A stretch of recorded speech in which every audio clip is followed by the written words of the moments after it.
No alle centrali nucleari in Veneto e sì agli investimenti sulle energie rinnovabili. I partiti dell'opposizione in Consiglio regionale presenteranno in aula un emendamento alla finanziaria che impedisca l'installazione di impianti nucleari sul territorio regionale. Un testo sostenuto anche dai radicali che 23 anni fa avevano già vinto la battaglia contro il nucleare.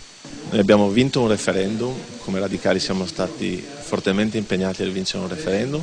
Oggi la lobby del nucleare ha presentato e fatto approvare una legge nel Parlamento nazionale che di nuovo riapre la questione nucleare.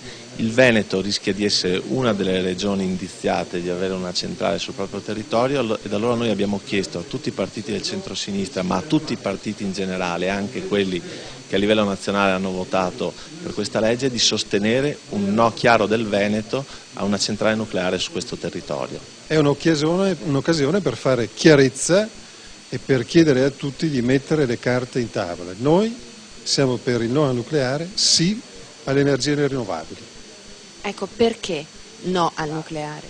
Ma perché non è una tecnologia sicura, è una tecnologia costosissima e comunque è una tecnologia che non risolve i problemi del nostro Paese, sapendo che il materiale che utilizzano le centrali nucleari è un materiale limitato nel tempo che va ad esaurimento. Lo Stato, dicono, spenderebbe 30 miliardi di euro per impianti che una volta finiti, sicuramente tra più di 10 anni, saranno vecchi e in ogni caso incapaci di soddisfare il fabbisogno di energia nazionale.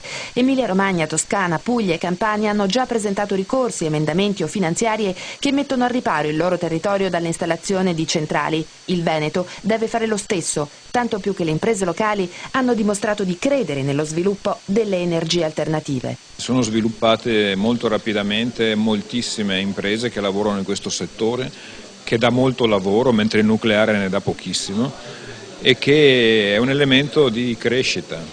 Quindi il nostro non è solo un no al vecchio, è un sì deciso al nuovo.